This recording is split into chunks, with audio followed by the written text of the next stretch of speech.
Hello, Bronco fans and football fans everywhere. Welcome to Broncos Breakdown. This is Tuesday, February 8th, 2022. I am your host, Bronco Bill.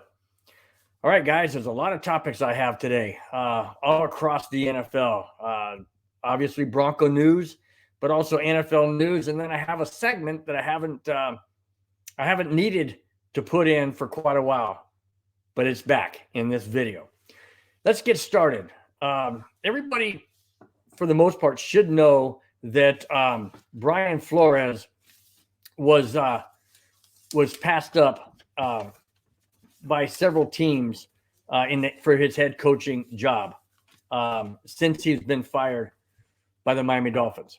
Now, the Dolphins fired Flores, and Brian claims that he's not getting a fair shake or a fair interview process when it comes to other teams.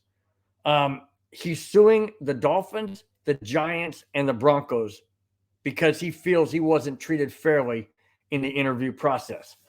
Now, he also claims that when he was the head coach of the Dolphins, that the owner of the Dolphins wanted him to throw games so that he being the owner, would have a better draft choice because they would be higher up in the draft to get the player they wanted. Now, Flores says that his integrity and his the way he does things, he's not going to do that, even though the owner of the Dolphins offered him $100,000 per game thrown. Now, you know, integrity speaks volumes, guys. Integrity speaks volumes in the NFL. It really does. And you really know who you can rely on and who you can't. And if an owner wants a coach to throw games because it helps him better in the draft, then what's the head coach? Nothing more than a puppet. And in this case, that's what Brian Flores feels that he was as the head coach of the Miami Dolphins. I go on. Flores is also naming Elway and Ellis in the lawsuit. Reason being, before the Broncos hired Vic Fangio, they brought in Brian Flores to be interviewed. However, Flores alleges that Elway looked disheveled, and Flores, feels Elway was out drinking the night before. Elway claims he and Ellis were returning from an East Coast interview and had very little sleep. I don't know who to believe at this point, but I do know that there has to be some type of track record, some type of checking credit cards, private jet takeoff and landings at different airports. There has to be some traceable way to see if Elway was at a bar, a nightclub, out with friends, family, dinner, drinking, whatever. That would be on credit cards. That would be traceable if they used credit cards and not cash. I don't know. But I do know for a fact that this is not going away anytime soon. Not at all. Is this a black eye on the Broncos and their future ownership? Absolutely it is. Absolutely. I mean, it could put a monkey wrench into monkey wrench into ownership. Owners may back away and say, oh, I don't want to get involved in this. I don't want to be part of this. All I do know, guys, is this is not good for the NFL. And on the heels of that, let me get into this part. On the heels of that, Flores was, Houston still has two coaches to hire. Flores and Lovie Smith, two African-American coaches, are the final two candidates for the Houston Texans. Well, Houston made their choice, and here it is. Lovie Smith was hired by the Texans over Brian Flores. My thought is, could this be happening because the Texans don't want a distraction pertaining to the lawsuit? Could be. Absolutely could be. I mean, if you hire, now I'm not taking anything away from Brian Flores. I'm not doing that, guys. I'm just making an observation. Could it be, just like when Tim Tebow was in Denver, there was a huge distraction. The fans wanted Tebow. Everybody in Denver wanted Tebow because of his energy, but he was a distraction. And that's why Elway didn't want Tebow in Denver. Could it be that Houston didn't want the distraction from the possible lawsuit that was coming down in the NFL? Possibly. Or was this something else? We will never know. The only thing we know is that Lovie Smith was hired by the Texans over Brian Flores. Now, Brian Flores also was contacted by a text message from Bill Belichick. And Bill Belichick said, congratulations. Congratulations. You're the new head coach of the Giants. In which Brian Flores replied, are you texting Brian Flores or are you texting Brian Daboll? Oops. Bill Belichick says, oops, sorry. I effed up. You think? Now Flores is thinking, well, why am I going to the Giants interview if Daboll already has the job? Because in his mind, and now the minds of everybody, is because of the fact that they need to have an African-American interviewed.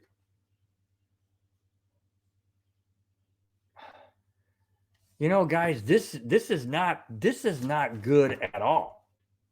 I mean, can you imagine getting that text from your former boss that said, hey, congratulations, man, you made it. That's awesome. Wonderful. Incredible. Oops. Not the right guy. Yeah. Talk about egg on your face. Talk about the biggest blunder you could ever make. We've all made mistakes texting the wrong person. I've done it. A lot of people have done it. But this was, in my opinion, the biggest text blunder, especially under these circumstances and these allegations and these situations. I hope Brian Flores does get a job somewhere. I really do. I hope he gets a second chance. I also hope that this is not a lingering black eye on the NFL or Flores or the Giants or the Broncos or the Dolphins or any other team. I certainly hope it's not a black eye, for life. We're all going to look back at this and hope that it gets resolved. But at this point in time, it's not happening anytime soon. I feel sorry for Brian. I really do. I don't know which direction this is going to go, but I do know it has to take a different direction. All right, guys, I move on. Let's go to Denver Bronco news. Clint Kubiak has been hired as the Broncos passing game coordinator and quarterback coach. Denver's also has hired Alvin as their new offensive coordinator. Now, he came from the Packers along with Hackett. Hackett hired him, obviously. Comes from the Packers, as well as Nathaniel Hackett, like I mentioned. The Broncos also promote Darren Mogi to assistant GM, but there's news on that front too, because apparently, I have to get into this. I'm losing some of my notes. Sorry, guys. The Broncos have also hired Darren Mogi to assistant GM. His previous position was director of player personnel for the Packers. So Hackett is getting his staff organized. He's getting the people he wants. Now, Clint Kubiak is coming from the Vikings, followed his father, Gary Kubiak, from the Broncos to the Vikings, and now Clint is coming home. So we have a head coach in Kubiak. We have an offensive coordinator in Alton, and we have a passing game coordinator and quarterback coach in Clint Kubiak. Guys, this is going to be an offense I can't wait to see. Absolutely going to be electric. It's going to be electric because we have offensive-minded people up front as coaches, as coordinators, and it's going to be a great, great season. I can't wait. I move on. Still speaking about the Broncos, Teddy Bridgewater. Now, this one is a little dicey because it involves, well, let me just get into it. If the Broncos cannot land Aaron Rodgers or Russell Wilson, should George Paton sign Teddy Bridgewater for 2 years as Plan B? My response? Well, why not? Teddy Bridgewater is not that bad of a quarterback. He's not. Is he a Super Bowl quarterback? I don't think so. But neither is Drew Lock. And if we can't get an Aaron Rodgers and we can't get a Russell Wilson, why not keep Teddy Bridgewater, who can be very instrumental should we draft a quarterback? Or should Teddy Bridgewater have to be that quarterback for the entire season? Is that a bad thing? No, not in my opinion. Is it the quarterback of the future for the Broncos? No, it's not. I'm not saying that. What I am saying is if we cannot get a Russell Wilson or an Aaron Rodgers, why not keep Teddy Bridgewater?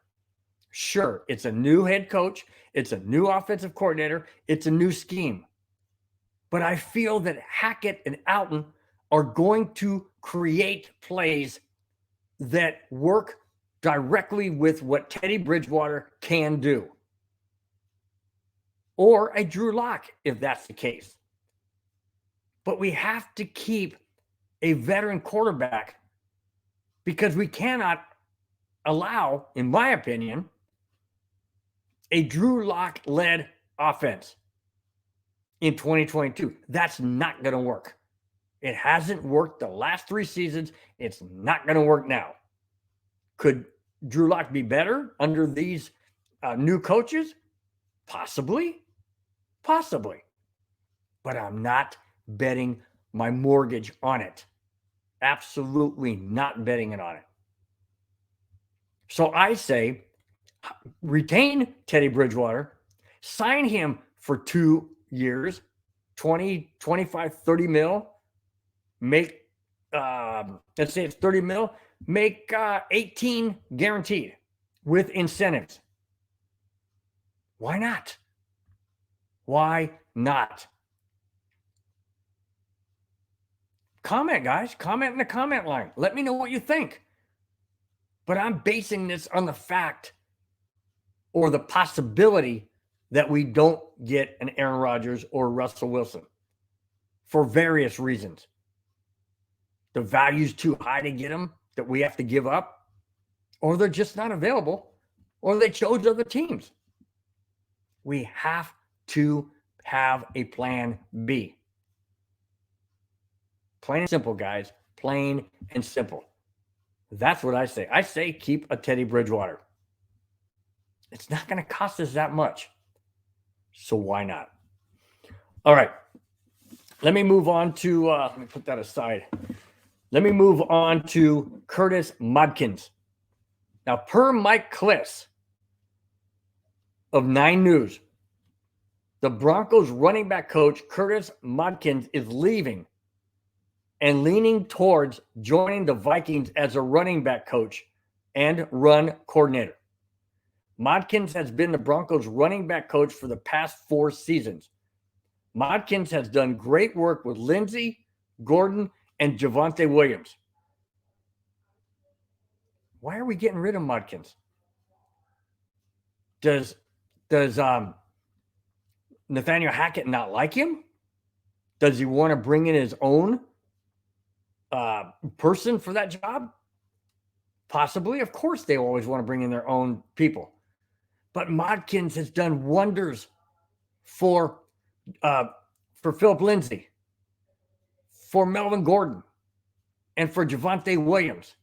Why would you change that now? Why?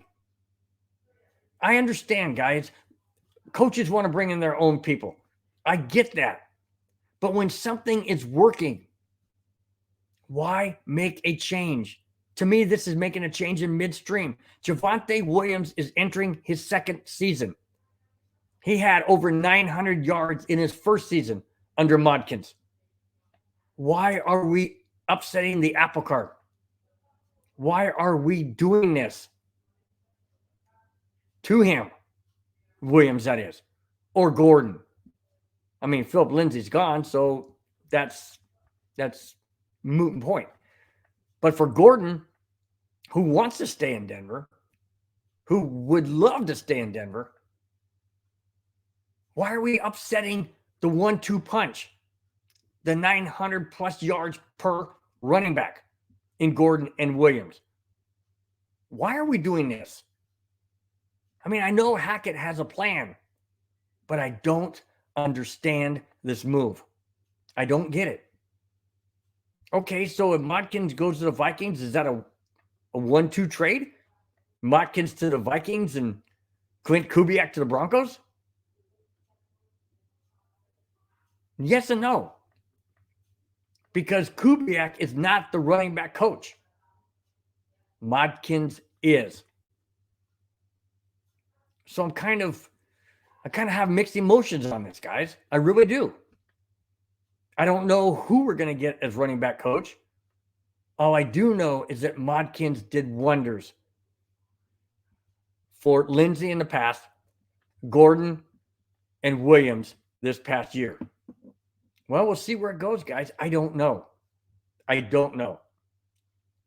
But I'm not really happy about this move. I'm really not.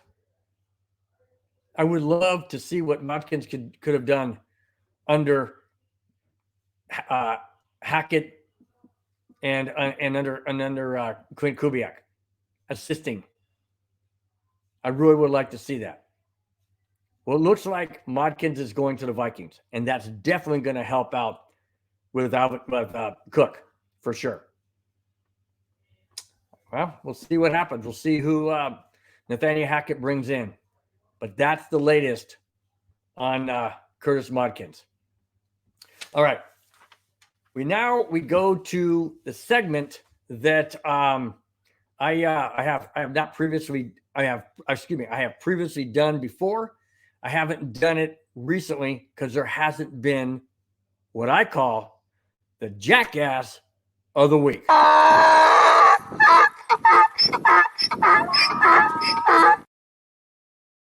And that is Alvin Kamara. Come on, Alvin. Are you serious? Saints running back Alvin Kamara was arrested just hours after the Pro Bowl that he played in in Las Vegas last Sunday. According to reports, Alvin Kamara allegedly battered a person the night before or possibly after the game. That hasn't really been established as to the time frame. That person, it was apparently it was in a nightclub, so it's probably the night before on Saturday, in a nightclub in Vegas. Something happened, don't know exactly what, and he battered a person that is now in the hospital. Seriously. I don't know what the condition is, but I said seriously, meaning that seriously the person is in the hospital. That person identified Kamara as being the suspect. Alvin Kamara was arrested in Las Vegas Sunday around 5:30 p.m. after the Pro Bowl, like I mentioned, that he played in, and was his bail was set at $5,000. And yesterday, being Monday, he had a court hearing in Vegas.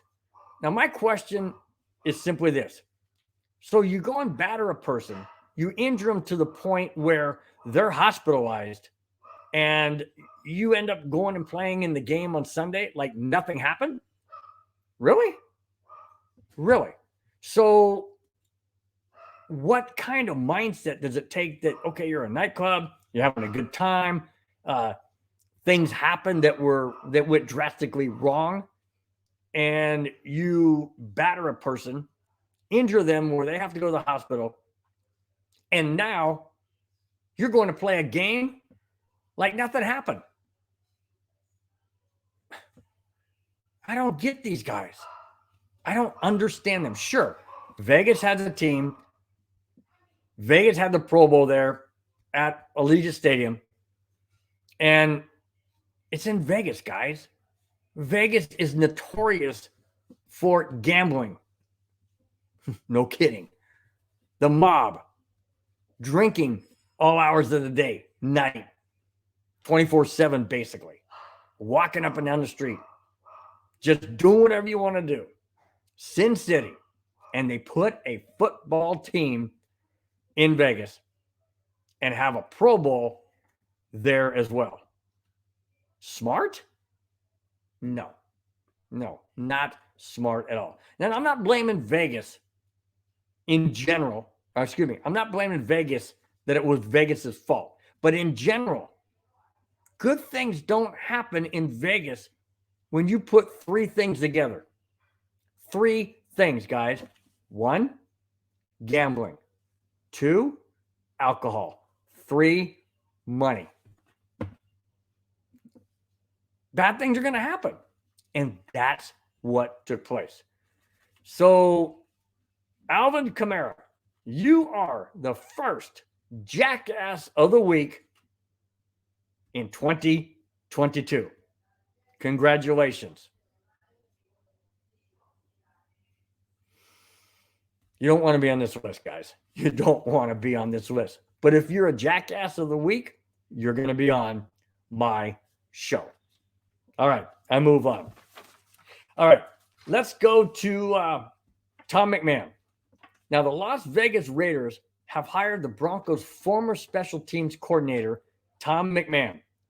He and new head coach McDaniels go back to the Ram days in St. Louis in 2011. Raiders for a former interim head coach, Versace, is headed to the Packers to be their new special teams coach. Am I thrilled to have Tom McMahon, the special teams coordinator, special teams coach, I should say, not head coach, special teams coach for the Raiders? Yeah, I'm happy. Of course I'm happy. He didn't do anything for the Broncos. I mean, our special teams were horrendous. We gave up more yardage on punt returns, kickoff returns, and such. I think we were ranked 22nd or 23rd in the league in special teams. So do I want him to go to the Raiders? Yeah. Let me give a clap on that one. That was a good one. Great hire, guys. Way to go, McDaniels. Make the Raiders worse. That's my hope. Make the Raiders worse. I mean, what better place for McMahon to go along with Josh McDaniels, who both were horrendous in Denver? Absolutely. Keep them in the AFC West, because maybe it'll just benefit the Broncos down the road. I mean, think about it, guys. If he goes, or not if, he's there, being in Vegas, the distractions, the situations that go on there, not being a good special teams coach in Denver, I don't think he's going to be any better in the Raiders. I sure hope not. Along with McDaniels, I don't want them to be better. I want them to be worse. That's why they're not on Denver anymore. For the very reason I stated earlier. They're not good. So congratulations. You're on the Raiders, and I hope for the worst. Sorry, guys. I'm a Bronco fan. Of course, I want the best for the Broncos and not the rest of the AFC West. All right, guys. I'm going to go on to another topic along the same line of hiring. Butch Berry. The Broncos, Denver has also hired Butch Berry from the 49ers as their O-line coach. Prior to the 49ers, Berry worked as a senior analyst in Green Bay in 2020 before going to the 49ers in 2021. Like I mentioned before, guys, Nathaniel Hackett is rounding out his coaching staff. He's the head coach. Offensive coordinator is Alton. The quarterback coach is Kubiak. And now we have an O-line coach in Butch Berry. I don't know much about him, but if Nathaniel Hackett is hiring him, he must have a lot of confidence in what he can do in his scheme. Now, like I said, he was on the 49ers last year. Now, being on the 49ers, obviously he's under Kyle Shanahan. Now, Kyle Shanahan runs basically the West Coast offense. So you're bringing Green Bay you're bringing Green Bay's Alton as offensive coordinator. You also bring in Butch Berry as the O-line coach. It's going to be a West Coast style offense with a Green Bay offensive mindset thrown in. Is that a bad thing? Absolutely not. That's a great thing because it gives the Broncos diversity. It keeps the scheme of the West Coast offense in place.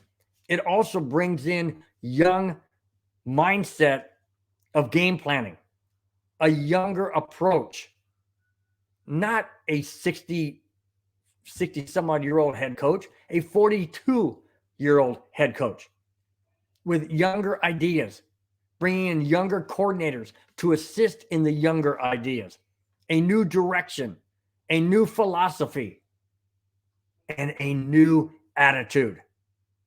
That's what this Bronco team needs, is attitude, swagger, identity, things this team has not had since Peyton Manning and Gary Kubiak were on the same team in 2016. It hasn't been there, guys, but it's back. 100% it's back. And I am ecstatic. I can't wait. I said this last video, guys. I can't wait for the season. I wish it was tomorrow. I wish it was this Sunday. I really do. I'm excited. I'm energetic. I've got renewed passion. Like I need more passion, right? Well, it's there because of the direction the Broncos are going. I'm I have no other words to say. I mean, I'm running out of adjectives to say how I feel about this coaching staff, the direction we're going. I can't wait. I cannot wait, guys. And like I mentioned, Justin Alton has been hired by Nathaniel Hackett as the offensive coordinator from the Green Bay Packers. Alton has done a great job with the Packers tight end in Robert Tonyan. And Denver hopes he can do the very same thing with Noah Fant and Okwuegbunam. Why not? If he's the offensive coordinator, don't you think and feel for one moment that he is going to implement tight end games? Or not, excuse me, not games, tight end plays, tight end routes that benefit Noah Fant's ability or Albert Okwuegbunam's ability? Absolutely, he's going to. He's going to orchestrate and create exciting plays, things we probably have not seen before. If he can do it in Green Bay with Tonyan, why can't he do it in Denver? Of course he can. And that's another reason why I'm excited about this upcoming season. Do I feel we're going to go 11-6, 12-5? I don't know. But I do know we have to be much better than 7-10. And with these new additions of these coordinators and these coaches, I feel extremely positive that this team has looked in the, this team can now look in the mirror and say the last 6 seasons are in the past. We are not repeating 7-10. We are not repeating 8-9. We're not repeating those games, those results, those standings. We are moving forward in a positive manner. And like I said before, and I can't emphasize this enough, I'm excited, ecstatic, and cannot wait for 2022 NFL season. All right, guys, I'm going to put my last topic. It's a fun one, and then right after this particular topic, I'm going to get in my prediction for Super Bowl 56. Right after this one, Super Bowl tickets. Now, guys, if you're thinking about going to any Super Bowl, I don't care if it's this year's or next year's or whenever. If you're considering about going to a Super Bowl, you might want to save up now because it's going to cost you mint. I mean, it's going to cost you. Well, let me just throw out some numbers that will possibly wake you up if you ever want to go to a Super Bowl. Here it is. According to Ticket IQ, the Ticket IQ data, a 24-person luxury suite in Super Bowl 56 at SoFi Stadium is going to go for $907,000. That's $37,791.66 per each person of the 24-person group. What? $37,791.66 for one game, 1 day, 3.5 hours, 4 hours, 5 hours. It doesn't matter. It doesn't matter if it's 24 hours. That is more money than I paid for my wife's car. And in my wife's car is more than 1 day. That is incredible. I continue. However, a seat at the 50-yard line behind the Bengals bench is a mere $62,095. One seat, 50-yard line, right behind the Bengals bench, $62,095. And behind the Rams bench is a mere more affordable price at just $52,829. Guys, that's incredible. That's almost, both of those, $62,095 is almost my entire year's salary. I can't even fathom that kind of money. Now, the cheapest seat, if you just want to sit at the very top, nosebleed section, seating furthest away, whatever, and you want to be at that Super Bowl, and you want to see the Bengals and the Rams game this coming Sunday, here's what you can pay for the cheapest seat at SoFi Stadium for the Super Bowl is $5,600. $5,600. One seat, nosebleed, Super Bowl 56. We know it's going to be sold out, guys, because corporations buy up the seats. I get that. But I'm just throwing it out that that's what the ticket prices are going for. Super Bowl 56, SoFi Stadium, Los Angeles, California, 2022. Wow. Oh, wow. Wow is all I can say, guys. There's no way. I'm going to sit at home. I'm going to watch the game. I'm going to record it in case I miss anything.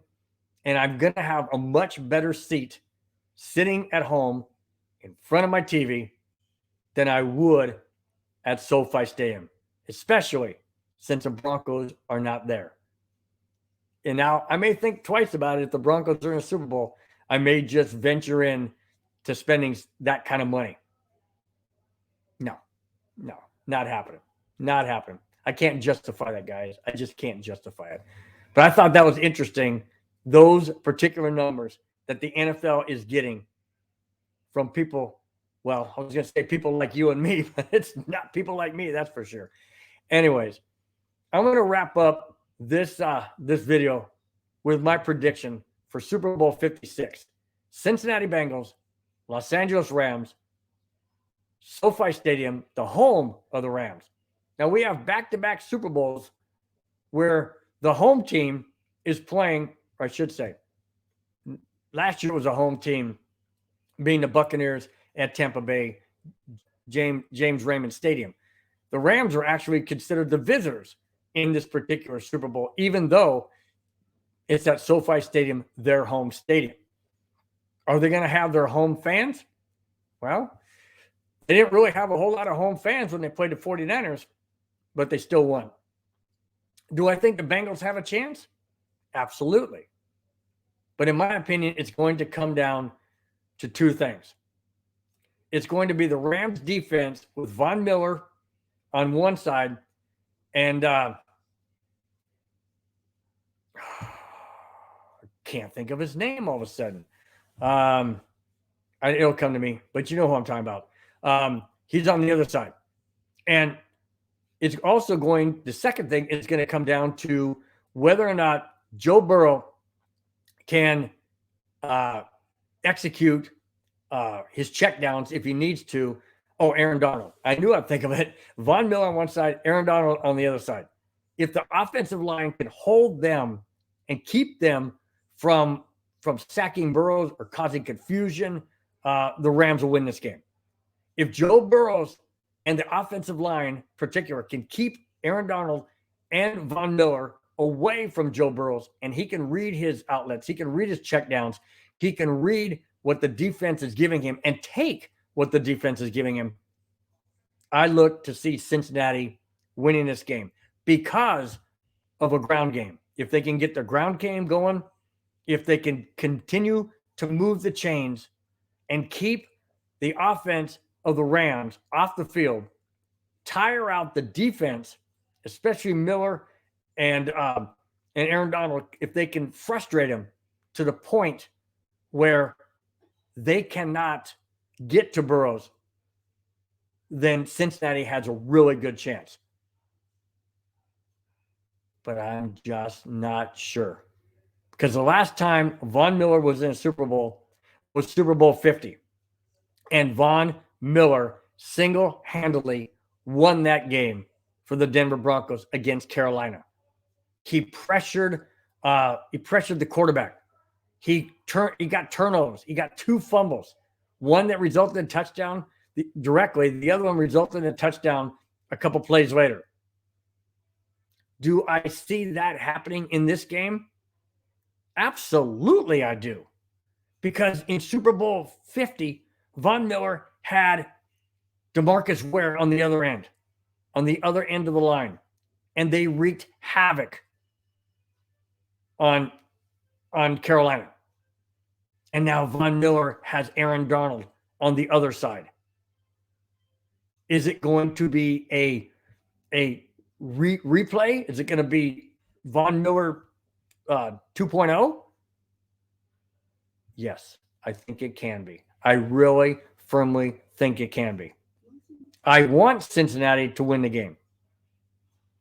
Not because I don't like Von Miller, no.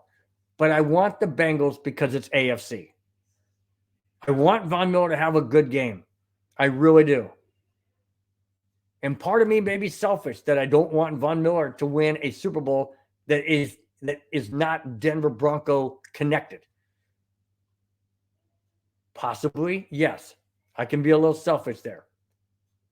But that being said, if Von Miller has the kind of game that he had in Super Bowl 50, the Rams will win this game. So here's my prediction. Super Bowl 56, and my prediction will be this. Von Miller, Aaron Donald are going to pressure Joe Burrows. But in the end, Joe Burrows and the Cincinnati Bengals, final score, 27-24, Cincinnati. That's my prediction. That's what I think.